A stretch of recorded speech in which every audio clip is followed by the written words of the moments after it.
नमस्कार दोस्तों। Welcome to exam curator. पिछला वीडियो इकोनॉमी का था। आज जियोग्राफी का लेक्चर लेके आ गए हैं एसएससी जीडी के लिए। कुछ इम्पोर्टेंट जो पिछले साल पूछा गया था, तो चलो शुरू करते हैं पहला क्वेश्चन से। The dash was set up in 1963 with responsibility in the field of seed production, particularly the foundation stock of HYV seed। 1963 में कौन सा ऑर्गेनाइजेशन को एस्टेब्लिश किया गया था, जैसे बीज हाई यील्डिंग वैरायटी बीज को स्टॉक करने के लिए प्रोडक्शन पर? इसका सही जवाब है नेशनल सीड कॉरपोरेशन। इसको 96 में लॉन्च किया गया था। आपको अगर याद होगा, मैंने इकोनॉमी का वीडियो में शायद बताया था, इस टाइप पे ग्रीन रेवोल्यूशन ही चालू हो गया था। ग्रीन रेवोल्यूशन, ठीक है। शायद इकोनॉमी का वीडियो पे ग्रीन रेवोल्यूशन का टाइम दिया गया था। वहाँ पर क्या था, 1960s, sorry 19 mid 1960s to first phase green revolution 1970s। Okay, तो ये 1960s का है। यहाँ पे नेशनल सीड कॉरपोरेशन को इस्टेब्लिश किया गया था। तो देखो कनेक्टेड है, हर कुछ चीज़ कनेक्टेड है, ठीक है। चलो next. What are the volcano which have not erupted for very long time but might erupt in future? इसको क्या कहा जाता है? वॉल्कानो मतलब आग्नेयगिरी।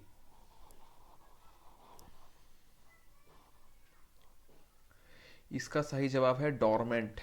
Dormant volcano. ये पिछला बहुत साल पहले शायद इरप्ट हुआ था, पर अभी भी इरप्ट होने का चांस है, तो ये डॉर्मेंट है।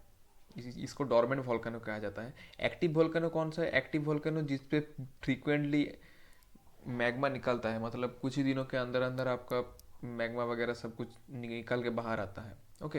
एंड सील्ड वॉल्केनो कौन सा? सील्ड वॉल्केनो मतलब ये कभी भी अब अभी तक इरप्ट नहीं हुआ, पर इसका नीचे मैग्मा वगैरह स्टोर है। इस टाइप के वॉल्केनो को सील्ड वॉल्केनो कहा जाता है। एंड एक्सटिंक्ट वॉल्केनो मतलब ये अभी यहाँ पे इरप्ट होने का कोई चांस नहीं है, बहुत पहले इरप्ट हो गया था। यही इंडिया का दो वॉल्केनो है, इसको याद रखना। इंडिया में दो है, एक है बैरन, एक है बैरन, दूसरा है नारकोंडम। बैरन बैरन जो वॉल्केनो है ये एक्टिव है, ये अभी भी कभी कभी इरप्ट होता है। ये अंडमान निकोबार पे। एंड नारकंडम जो है वो डॉर्मेंट है। ओके, याद रखना इसको। Next. Sri Lanka is separated from India by which? Sri Lanka India ये कौन सा चीज से सेपरेट हुआ है, मतलब अलग हुआ है?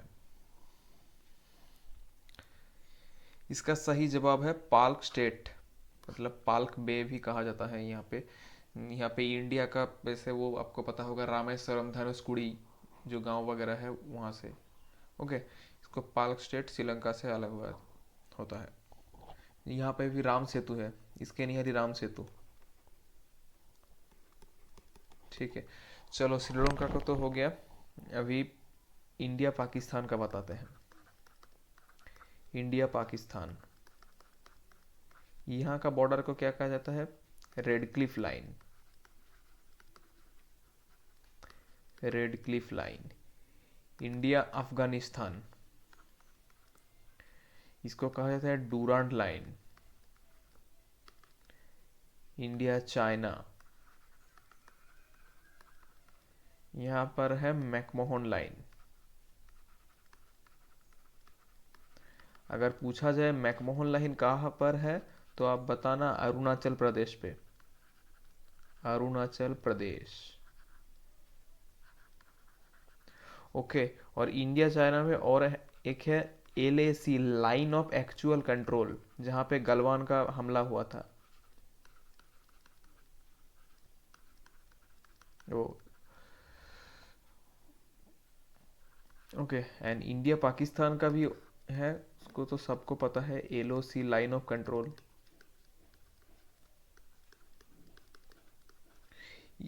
यहाँ एलो लाइन ऑफ एक्चुअल कंट्रोल के जगह पे एक लेक है, फेमस लेक, जो 3 इडियट पे दिखाया था। उसका क्या नाम है? पैंगोंग सो।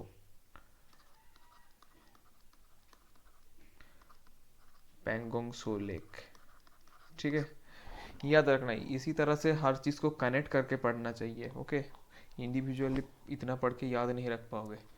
Identify a way to reduce the pollution cause due to burning of fossil fuel. अगर जीवाश्म जलानी को बर्न करके जो पॉल्यूशन होता है, अगर उसको रिड्यूस करना है, उसको कम करना है, तो क्या करना पड़ेगा?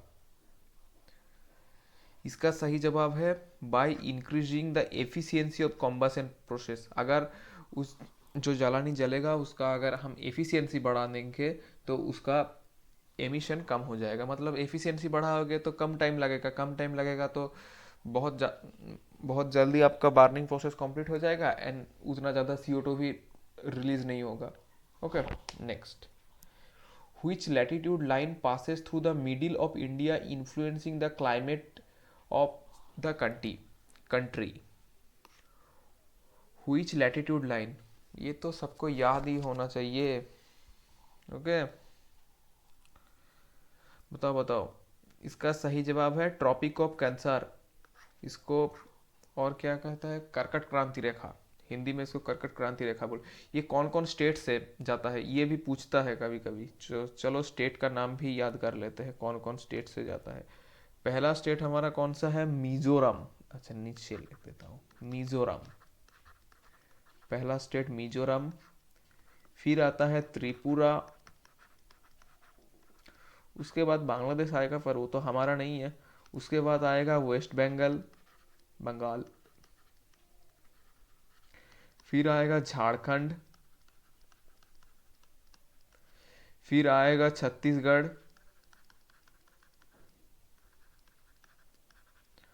उसके बाद आएगा MP मध्य प्रदेश।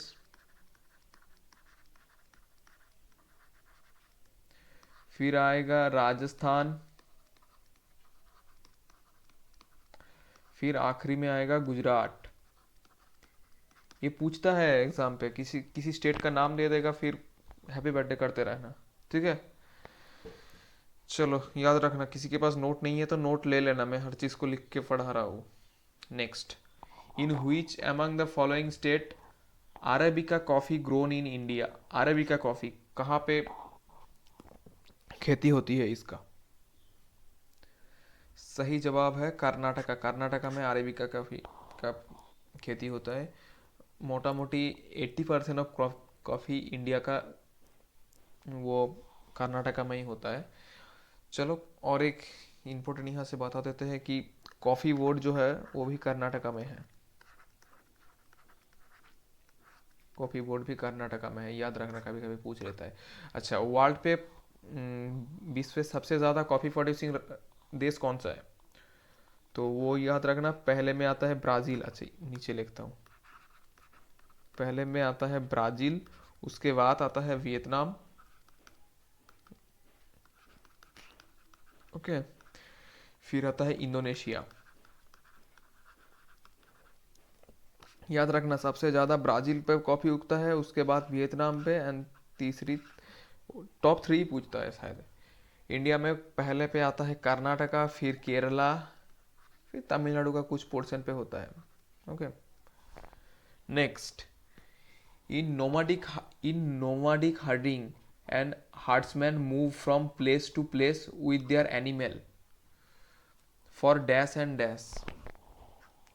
जो कम्युनिटी एक जगह से दूसरी जगह घूमते रहता है अपनी गाय भैंसों के साथ, तो वो किसके लिए घूमता है? इसका सही जवाब है फॉडर एंड वाटर। मतलब खाना और पानी के लिए एक जगह से दूसरा जगह घूमता है। ओके, ये अफ्रीका के रीजन पे आप देखोगे, वो सोमालिया, जो साहेल का रीजन है, सोमालिया, सूडान, इस सब जगह पे आपको मिलेगा, सेंट्रल एशिया पे। ओके, इंडिया में भी कुछ ट्राइब है, अगर पूछ ले तो याद रखना। जैसे उत्तराखंड उत्तराखंड पे कुछ ट्राइब है, उसको बन गुजर, जो है उत्तराखंड से है, शायद पता होगा। बन गुजर, भूतिया। भोटिया तो सिक्किम से है, सॉरी, भोटिया सिक्किम से है। भोटिया कम्युनिटी। राथ कम्युनिटी जो है, रथ रथ राजस्थान से, राजस्थान वाले पता होगा। ओके, और बकरवाल ये न्यूज़ पे रहता है कभी कभी। बकरवाल, ये आपको जम्मू एंड कश्मीर में मिलेगा। ये भी नोमाडिक कम्युनिटी है, मतलब अभी घूमते नहीं रहता, पहले के टाइम पे ये लोग भी घूमते रहते थे। Okay, next. Tamil Nadu coast gets its large portion of rain during dash and dash. Tamil Nadu पे सबसे ज़्यादा बारिश कौन सा टाइम में होता है? सही जवाब है October and November. October and November के महीने में तमिलनाडु पे सबसे ज़्यादा बारिश होता है। क्यों? का मतलब है north east monsoon. North east monsoon की वजह से जब मानसून लौटता है तब बे ऑफ बंगाल से ये मॉइस्चर कलेक्ट करता है, फिर अक्टूबर एंड नवंबर के टाइम पे तमिलनाडु के कोस्ट पे ये लोग बारिश करता है। ठीक है, जो पहले के पूरा इंडिया में जैसे होता है मई जून के टाइम पे, वहाँ पे बारिश नहीं होता तमिलनाडु पे, पर सबसे ज़्यादा बारिश इस अक्टूबर और नवंबर के टाइम पे होता है। Next. Three of the following three of the following four are example of co central phylum and therefore a form a group which one of does not belong to that group. बहुत tough है। देखो, इस type का question अगर किसी को आता हो तो अच्छा है, नहीं तो स्किप कर देना, बहुत डिटेल्स पे जा रहा है मतलब। इसका सही जवाब है लिवर फ्लूक। ओके, देखो ये इसका और एक कारण क्यों है, क्योंकि ये सी प्लेन, ब्रेन कोरल एंड सी मेरेंबेन ये सब एक्वाटिक एनिमल है, एक्वाटिक स्पीसीज, एक्वाटिक स्पीसीज है। ठीक है, एंड ये दूसरा फैमिली से बिलोंग करता है, मतलब पैरासाइटिक फैमिली से ये लिवर फ्लूक बिलोंग करता है। मैं कहूँ तो जो लोग जीडी का प्रिपरेशन कर रहा है इसको छोड़ देना, इस टाइप का एग्जाम को, ये मतलब बहुत डेप्थ पे जा रहा है ये। Next. A dash is a barrier across flowing water that obstruct and direct or retarded the flow, often creating a reservoir, lake or impotent। कौन सा है?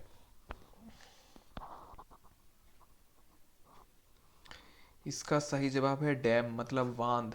जो बांध होता है ना, उसका वो एक बैरियर के बारे में बात करता है कि नदी का पानी को रोक के आप एक रिजर्वर बना सकते हो। देखो यहाँ पे रिजर्वर भी लिखा है, तो इसको बांध बांध कहा जाता है। ठीक है, डैम, इंग्लिश में डैम कहते हैं इसको। नेक्स्ट।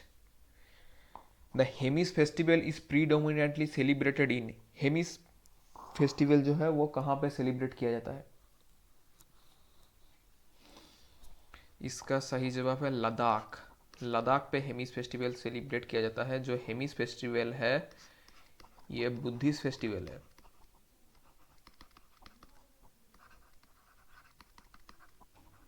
Buddhist festival. ठीक है, जो तिब्बतन बुद्धिज्म का फाउंडर है ना, वो गुरु रिपंचे, उसका बर्थ एनिवर्सरी है। लिख दूं क्या? तिब्बतन बुद्धिज्म फाउंडर बर्थडे उस दिन सेलिब्रेट किया जाता है। ठीक है, उसका नाम है रिपोंचे।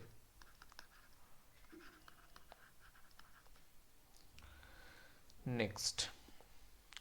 Identify the third layer of soil from top. अरे बाप रे, हो गए कांड।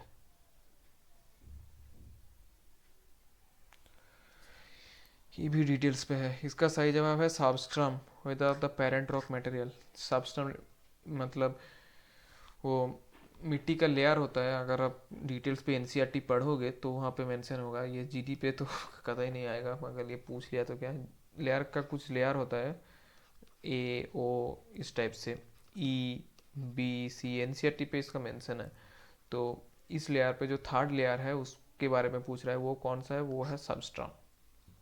Okay, next. The hot water season, the hot weather season is also the season for localized thunderstorm associated with violent wind, to- tolerant downpour, often occupied by hill in West Bengal. These storms are known as। ये local wind के बारे में पूछ रहा है, जहाँ पे मतलब हॉट, मतलब दिन में गर्म हवा बहता है, पर जो शाम के टाइम पे बहुत ज़्यादा बारिश होती है, आंधी के साथ, उसको क्या कहा जाता है वेस्ट बंगाल पे? इसको वेस्ट बंगाल पे काल वैसाखी कहा जाता है। काल वैसाखी, ये वेस्ट बंगाल पे कहता है। लू क्या है? लू एक गर्म हवा है जो नॉर्थ इंडिया में बहता है, राजस्थान पंजाब इस रीजन पे बहता है। लू राजस्थान, पंजाब, यूपी, इस जगह पे लू बहता है गर्मी के दिन, आप लोग देखे ही होंगे। इसको लू कहते हैं। एंड काल वैसाखी, एंड काल वैसाखी इस टाइप का विंड को केरला और कर्नाटका में क्या कहा जाता है, वो भी कभी पूछा है। केरला, कर्नाटका, उस जगह पे इसको कहा जाता है आपका मैंगो शावर। ठीक है, याद रखना। Next, which non conventional energy source are available in India? कौन सा एनर्जी सोर्स अवेलेबल इंडिया में अवेलेबल है? सही जवाब है टाइडल, विंड एंड सोलर। ये सब कुछ ही इंडिया में मिलता है आपका। ठीक है, next, which waterway connect Atlantic ocean with Pacific ocean? Atlantic सागर और प्रशांत महासागर को कौन सा क्षेत्र कनेक्ट करता है?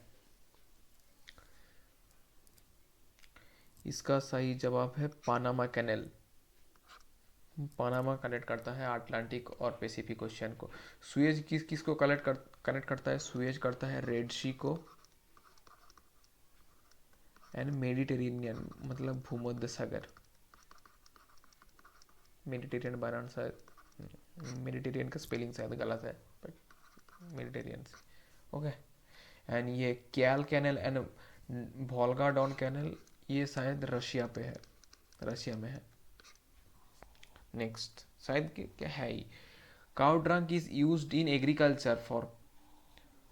गाय का जो गोबर है वो किस लिए एग्रीकल्चर में यूज करते, खेती में यूज करते हैं, किस लिए? इसका सही जवाब है ऑर्गेनिक फर्टिलाइजर, जैविक खेती, जैविक सार के रूप पे इसको यूज किया जाता है। Okay, next, dash are a narrow belt of high altitude westerly wind in the troposphere. Their speed varies about 110 kilometre in summer and about 184 kilometre per hour in winter. इसको क्या कहा जाता है? ध्यान से पढ़ना, ट्रोपोस्फियर में बोला गया है। मतलब एबाब, मतलब धरती से ऊपर बहता है ये हवा, अप्रोक्स 12 किलोमीटर। इसको जेट स्ट्रीम कहा जाता है, जेट स्ट्रीम। ठीक है, ये इंडिया के ऊपर से बहता है। Next, at independence about dash % of India's population was dependent on agriculture? स्वाधीनता के टाइम पे कितना लोग एग्रीकल्चर पे डिपेंडेंट हुआ करते थे? सही जवाब है 75%। 75% लोग एग्रीकल्चर पे डिपेंडेंट हुआ करते थे जब हमारा देश स्वाधीन हुआ था। अभी के टाइम पे अभी के टाइम पे कितना लोग एग्रीकल्चर पे डिपेंडेंट है? अभी के टाइम पे डिपेंडेंट है आपका 47%। ये करंट डाटा है, इसको मैं कहाँ से लिया? इकोनॉमिक सर्वे से। इकोनॉमिक सर्वे 2023-24 का डाटा है ये। ठीक है, अगर कोई 60% कह दे तो गलत होगा। अभी करंट के टाइप पे आपका 47% है। Okay, next, limestone is a raw material of dash among the given industry? कौन सा इंडस्ट्री में लाइमस्टोन यूज होता है? ये तो पता ही होना चाहिए सबको। सीमेंट इंडस्ट्री में, सीमेंट बनाने में लाइमस्टोन का यूज होता है। ठीक है, next, in India during October and November with the apparent movement of sun towards the south, the dash over the northern plain become weaken? अक्टूबर और नवंबर के टाइम पे जब सूर्य मतलब हमारे ऊपर से निकल जाता है, मतलब गर्मी कम हो जाता है, तो इंडिया में कौन सा चीज़ कम हो जाता है? इसका सही जवाब है मानसून कम हो जाता है, मतलब बारिश कम हो जाता है। अक्टूबर नवंबर पे कहाँ बारिश मिलता है? हाँ, इस साल कुछ टाइम पे हुआ पर फ्रिक्वेंटली तो नहीं होता ना। इस टाइम पे अब ठंड का सीज़न आने वाला था, मतलब आ जाता है जनरली अक्टूबर और नवंबर के, अभी कुछ दिन पहले ही गया। Okay, next. Which of the following was the main demand of peasant movement in Kheda? Kheda peasant movement का, ये जियोग्राफी में क्या आ गया? हिस्ट्री के क्वेश्चन आ गया। Which of the following main demand of the peasant movement Kheda? Kheda सत्याग्रह का मेन डिमांड क्या था? चलो हिस्ट्री का सवाल भी एक सॉल्व कर लो। सही जवाब है revenue collection should be relaxed, मतलब रेवेन्यू जो मतलब कर देते थे उस टाइम पे किसान लोग, उसको कम करने की मांग किया गया था। ओके, चलो खेड़ा का जो तो नाम तो आ ही गया, खेड़ा का किसान आंदोलन, इसका टाइम है 1980। इसको कौन लीड कर रहा था? गांधी जी। गांधी जी लीड कर रहा था। ओके, इससे पहले भी दो सत्याग्रह गांधी जी ने किया था। एक था 1917 में, उसको क्या कहा जाता है? चंपारण, चंपारण सत्याग्रह। और दूसरा एक है 1918 में, वहाँ पे भी है अहमदाबाद मिल स्ट्राइक, अहमदाबाद मिल्क स्ट्राइक, ये भी गांधी जी ने किया था। ओके, इसको एक मैं ट्रिक से याद रखता हूँ, केक, मेरा चैनल पे शॉर्ट्स पे बना हुआ था। के मतलब खेड़ा, के ई, ए मतलब अहमदाबाद, एंड सी मत, अरे सॉरी सॉरी सॉरी, क्या हो गया? हाँ, अभी सी मतलब चंपारण।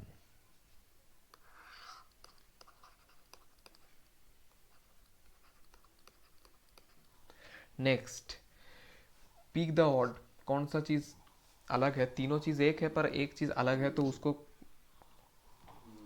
मतलब आंसर करना है। हिंट भी दिया है, फाइबर क्रॉप, कौन सा चीज फाइबर क्रॉप, मतलब उससे रिलेटेड। सही जवाब है इसका रबर। रबर फाइबर क्रॉप नहीं है, बाकी सब कटन मतलब तुला, हेप, जूट, ये सभी फाइबर क्रॉप क्रॉप है, पर रबर नहीं है। Okay, next. The mode of nutrition in which organism takes in nutrient from dead and decaying matter, मरे हुए चीज से जो लोग न्यूट्रिएंट लेता है, उस टाइप का न्यूट्रिशन को क्या कहा जाता है?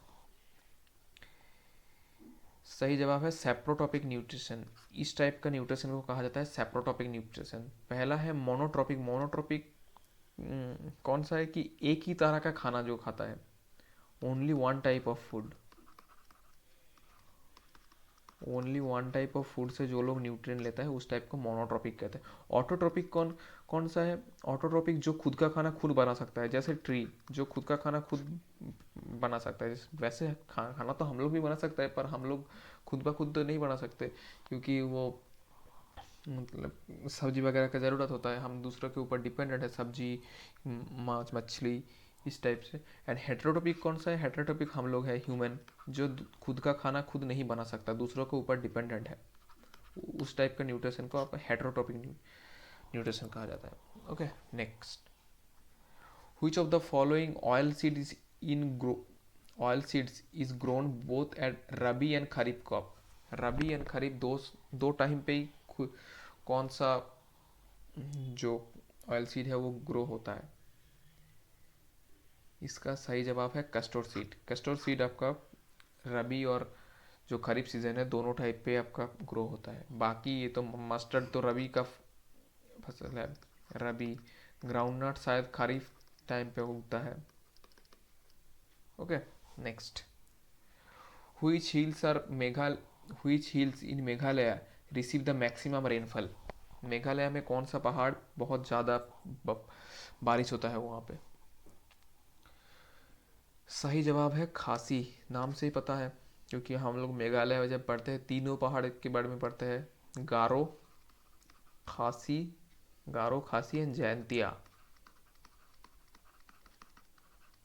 ठीक है, खासी जो है वो मेघालय से। आरावली कहाँ से है? राजस्थान।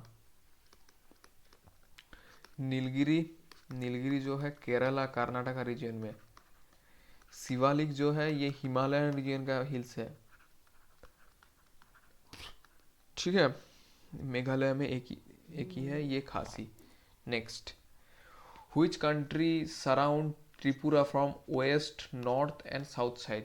त्रिपुरा जो हमारा स्टेट है उसको मतलब पश्चिम साइड से, उत्तर साइड से और दक्षिण साइड से किस कौन सा देश ने आपका है उसके इस तीनों साइड पे? इसका सही जवाब है बांग्लादेश। अगर आप त्रिपुरा का लोकेशन देखोगे, त्रिपुरा का मैप अगर इंडिया को उठा के देखोगे, ईस्ट साइड से भी बांग्लादेश है, ऊपर साइड से भी बांग्लादेश एंड साउथ साइड से भी बांग्लादेश एंड ईस्ट साइड पे एक इंडिया का स्टेट है, उसका नाम है Mizoram. Okay, next, identify the country called country of wind. किस देश को कंट्री ऑफ विंड?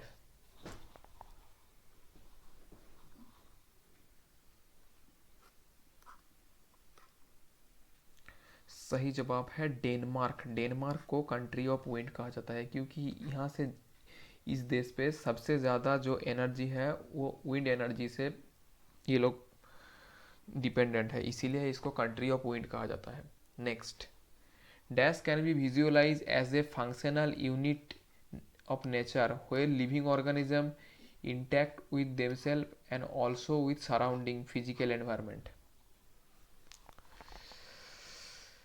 इसका सही जवाब है इकोसिस्टम। इसको इकोसिस्टम कहा जाता है। ये पूरा पूरा इकोसिस्टम का डेफिनेशन ही लिख दिया है यहाँ पे। इकोसिस्टम यहाँ पर अगर मैं यहाँ पे इकोसिस्टम लिख दूँ ना, ecosystem ecosystem can be visualized as functional unit of nature where living organisms interact with among themselves and also with surrounding physical environment. Okay, next, green revolution mainly revolve around। green revolution से फिर से question, ये तो पता होगा, मैंने बताया, आज भी बताया, अगले दिन इकोनॉमी के टाइम पे भी बताया था। इसका सही जवाब है high yield variety seed. High yield variety seed green revolution का से रिलेटेड है। ओके, नेक्स्ट एंड आज का आखिरी question, what is used for manufacturing synthetic fibre, synthetic rubber, plastic, die stuff, drug and pharmaceutical? कौन सा चीज यूज होता है इस इन सब इंडस्ट्री में? सही जवाब है पेट्रोकेमिकल। पेट्रोकेमिकल यूज होता है डाई, सिंथेटिक रबर, ये सब प्रोड्यूस करने में। ओके, तो ठीक है, चलो आज आज के लिए इतना ही। अगर किसी को टेलीग्राम से मेरा रिवाइज करने के लिए पीडीएफ चाहिए तो क्यूआर कोड स्कैन करके टेलीग्राम पे ज्वाइन हो जाना, नहीं तो मैं डिस्क्रिप्शन पे भी टेलीग्राम ग्रुप का लिंक दे दूंगा, वहाँ से ज्वाइन हो जाओगे। एंड थैंक यू, फिर मिलते हैं दूसरा एक वीडियो पे। Thank you and stay tune for next videos.